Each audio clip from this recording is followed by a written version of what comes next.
here's the last comment that I'll share with you. I hope I'm able to make this comment clear. Because it's probably in the last 2 years, probably the biggest lesson I learned in the Quran, I would argue. I've learned a lot of lessons in the Quran last 2 years. I've been studying Quran full-time last couple of years. Full-time. I have no life. Just Quran studying. Alhamdulillah. But probably one of the biggest lessons I learned was this. Small deeds have unimaginably large consequences. I'll say that again. Small deeds have unbelievably large consequences. This is one of the most fundamental teachings of the Quran. And we don't understand how large those consequences are. The ripple effect is absolutely enormous. It's absolutely enormous. I'll give you one small example from the Quran first. You have, for instance, the story of Yusuf. Everybody's familiar with the story of Yusuf alayhi salam, right? Yusuf alayhi salam had a stepmother. We learned this from the Bible side of the story. He had a stepmother.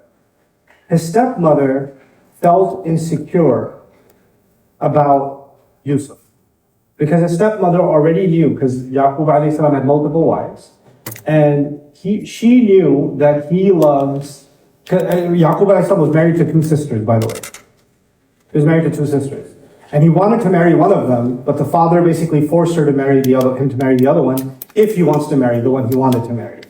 So one of them was forced on him, and the other one he wanted to marry. And the one that was forced on him felt insecure, because I'm only here because you really wanted to be with her, kind of thing. And she's the one who had lots of children. But then the other one had Yusuf alayhi salam. And she said he already loves her more, and now he has the cutest baby too, with her. So she was extremely, extremely insecure. And her upsetness, she made sure her children felt the same anger that she felt. Okay, so this was her feeling. She felt insecure, but because of it, she made her children feel insecure. Those children are the brothers of Yusuf. You know what the brothers of Yusuf did, right? And what they did, they're responsible for what they did, but it started with something before. It started with someone's poisonous feeling. It started with that feeling. And look at the consequences of that. Just think about the consequences of that. And how many, 2 generations of consequences from one feeling, from one insecurity. Isn't that incredible? And we think that the things we're doing, the things we're saying, they don't have consequences. I'll give you one more Quranic example. This one just shakes me to my core. It's Surah Al-Talaq. I've been talking about it more and more recently, Surah Al-Talaq. And in Surah Al-Talaq, Allah is basically 99% of the surah, Allah is talking about divorce in the Muslim community and how to conduct the divorce. And before he ends the surah, he starts talking about nations that got destroyed because they disobeyed their messenger. Okay? Now the thing is, so I'll ask you a quiz question. Which part of the Quran talks about destroyed nations? The Meccan Quran or the Madani Quran?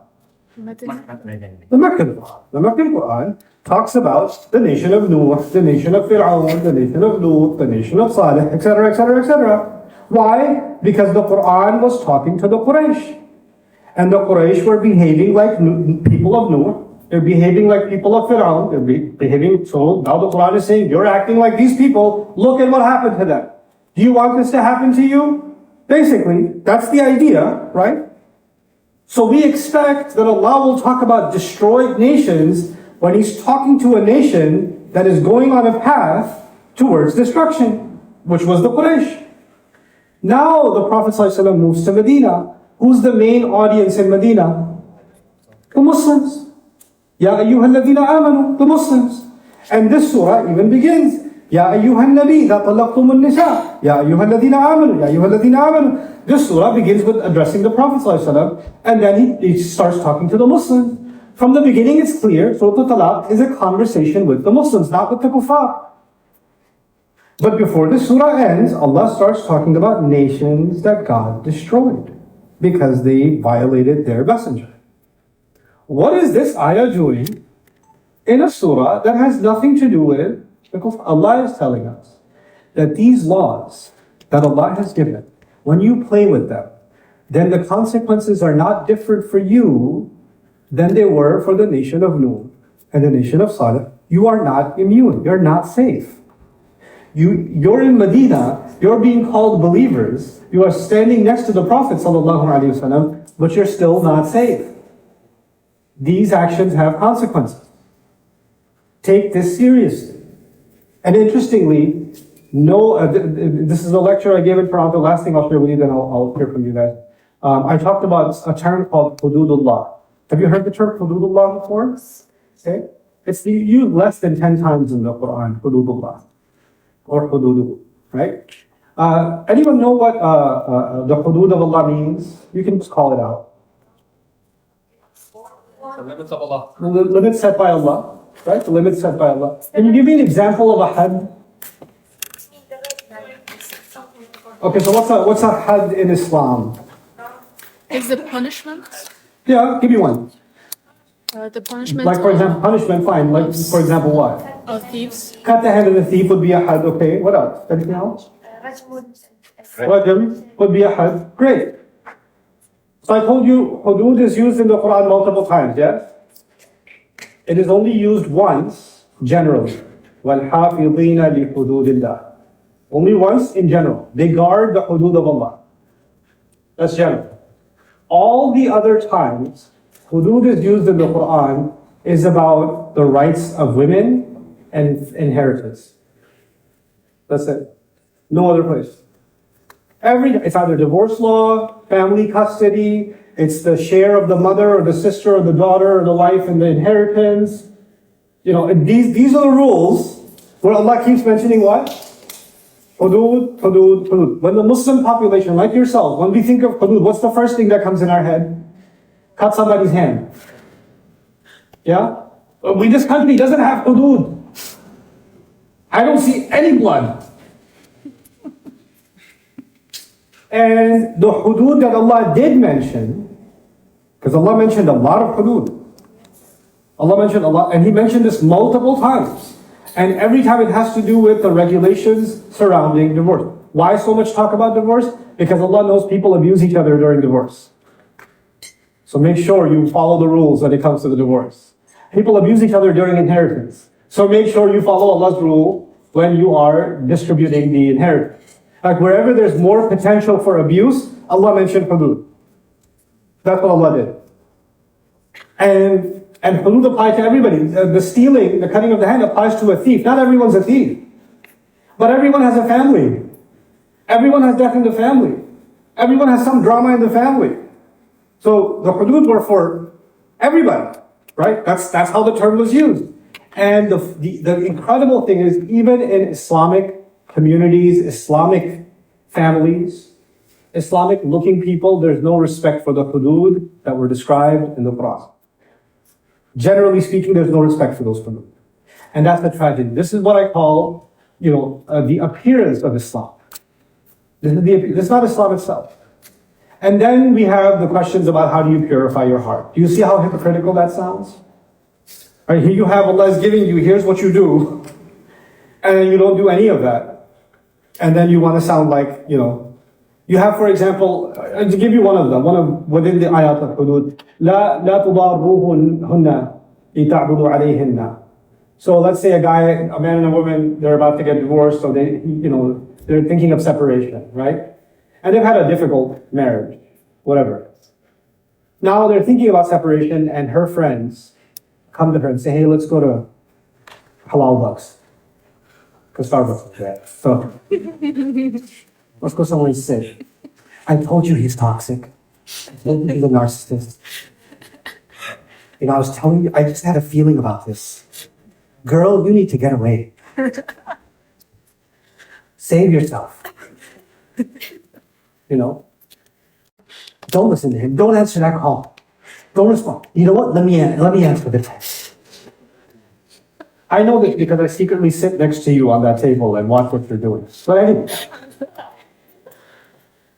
Allah says, do not encourage them to take separation. Don't interfere in the relationship. Let them figure it out. Simple heart. How do I know if I have a pure heart? Stop being the devil's advocate. Stop being the advisor. Stop. They're adults. They're not children. They can figure this out. Stop treating them like children. And you don't know their situation. They do. And whatever choice they make, oh my God, she's going back to him. Oh my God. If it's going to be bad, that's her problem, not yours. Who put that on Judgment Day? Allah's going to ask you, hey, she went back. How do you feel about that? That's your headache. Let it go. Let it go. I'll give you another one. Just for fun. Just so you know how our Islam has become so different from the Islam that was given. Sometimes people are getting divorced and somebody's pregnant. She's pregnant and they're getting a divorce. So now there's a baby on the way. Okay. He's supposed to provide child support, housing, and the best housing possible for the entire duration of the pregnancy. And when she's delivered the child, if they were married and they had a child, then the child is the family's responsibility. The mom is going to take care of the baby, the dad's going to provide. It's a partnership. But now that they're getting divorced, the moment she has a child, it's no longer her responsibility in the Quran. It's 100% the man's responsibility. So if she so much as holds the baby, she's doing him a favor. If she feeds the baby, she's not doing this as her mother, she's doing this as a sadaqah to her ex. That's what she's doing. She owes the baby nothing. He owes the baby everything. So if she says, I'm going to feed this baby, but you need to pay money for me to feed this child. The Quran enforces that you have to pay this woman to feed the child. And you cannot say, astaghfirullah, she's feeding her own baby and she wants money for it. Her own baby? No, women nowadays, astaghfirullah. I don't know what that is, but it's not Islam. Your istighfar needs istighfar. Okay? Now here's the thing. Maybe she's feeding this baby and she looks at the baby and he looks like her dad. His dad. And she's like, I don't want to feed this baby. He reminds me of you. I don't want to look at it. If you want me to feed him, it's going to cost you a lot of money. I want extra. I want 10,000 a month if you want me to feed this baby. And he says, what? Astaghfirullah, you want that much money? Yeah, but he looks like you. What do you want me to do? I have to tolerate looking at half your face while I take care of this baby. She gets to set whatever price she wants. And Allah says, وَإِن تَعَصَبْتُمْ, and if you find it difficult to come to an agreement about what you're going to pay, فَسَتُرْضِعُ لَهُ أُخْرَى, then some other woman shall feed the baby. If you can't come to an agreement, find somebody else. But it has to be, you have to come to an agreement. Now imagine that she didn't agree. Imagine a situation from the Quran's perspective where she didn't agree. And now you have to find somebody else to feed the baby. How many comments is that woman going to hear? And how much slander and comments are going to be made about her in her absence? You can imagine, yeah? And all of those comments, are they a violation of the Quran? Yeah. Did she do anything wrong according to the Quran? No, according to Allah, who knows right and wrong much better than you, she did nothing wrong. But according to you, what kind of mothers are these capitalists? You know? So you're doing ghiba, you're describing something halal as something haram. You're doing that. You're talking behind somebody else's back. You're questioning somebody's intentions. You're doing like 80 times more harams, but you think you're saying something Islamic. You see what I'm saying? So the more I'm studying this religion, the more I'm seeing that we may look religious, but that's not the religion. The religion is a different set of values. And those set of values have slowly started to disappear from Muslim society. They've started to disappear. We need to restore the norm of the Quran. And the norm of the Quran is beautiful. If we actually restored the norm of the Quran, people will be more attracted to Islam than any other way of life. The lifestyle itself would become da'wah. You wouldn't have to say, how do I talk to an atheist? You wouldn't have to, how do I talk to an agnostic? How do I talk to someone who's thinking about Islam? You wouldn't have that problem. You would have the opposite problem. There's too many of them coming. How do we support that?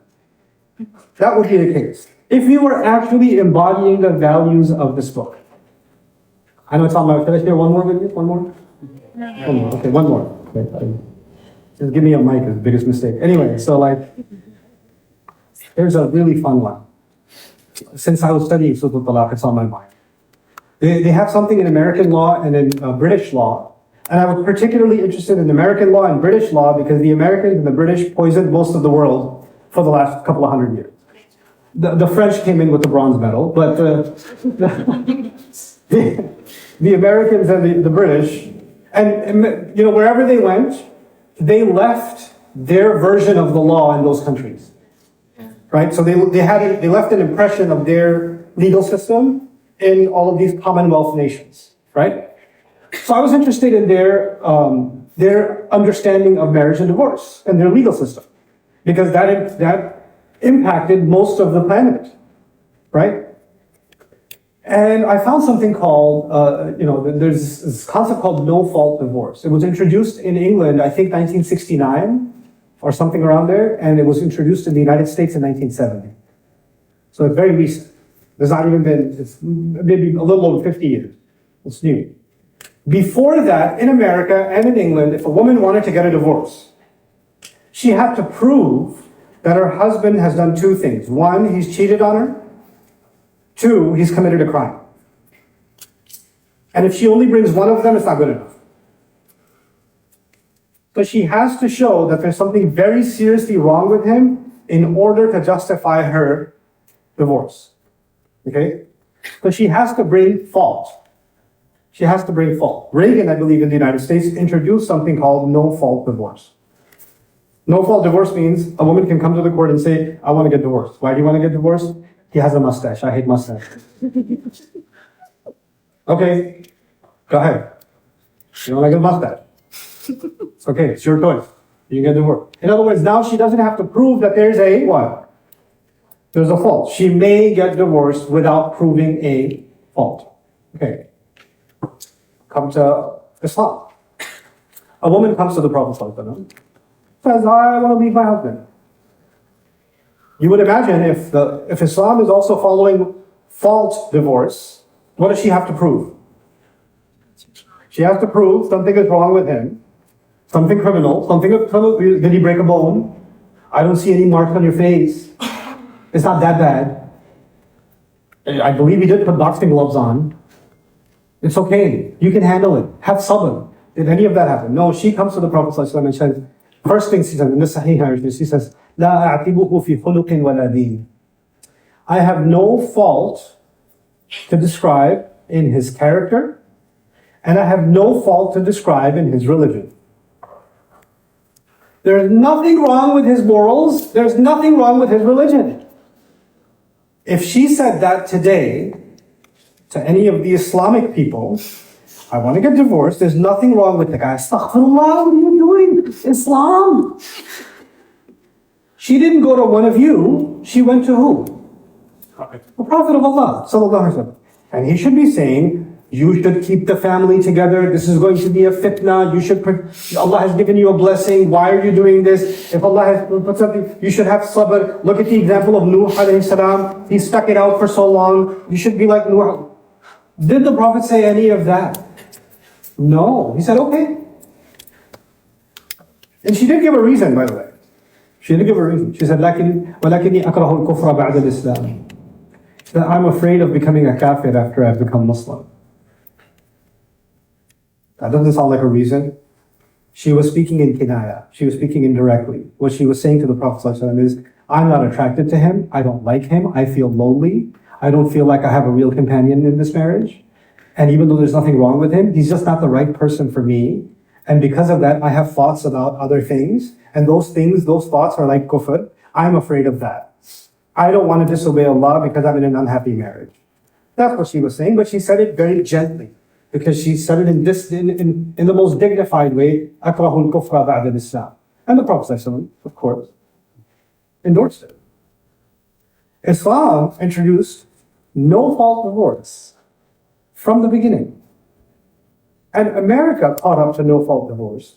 England caught up to no-fault divorce in 1969 and 1970. So we say, nowadays we say, when is Islam going to catch up with the West? And I'm studying this stuff and I'm saying, when is the West going to catch up with Islam? You understand? It's our sort of limited understanding of history, our limited understanding of our religion, that's making us create a version of our religion that is not genuine. It's not authentic. Even though we feel that it's authentic because we were raised with it. We heard so much of it all the time. And what needs to happen now in this generation is you people need to become seekers. You need to become learners. You need to become, yes, Hadidana. That's not very. No. So you need to become genuine seekers, issue by issue, subject by subject. You want to get to the bottom of everything in your religion. This is the most important part of your life, your relationship with your Rabb, your relationship with your Messenger, sallallahu alaihi wasallam. You shouldn't take nothing for granted. You should become serious seekers on every matter in your religion. I feel myself learning all over again. I genuinely do. And I just want that for you. I don't want to give you the answers. I want you to become seekers of answers. Inshallah ta'ala. So that's a few things I wanted to share with you. That's gone on way longer than I expected. Barakallahu wa lakum. Assalamu alaikum wa rahmatullahi wa barakatuh.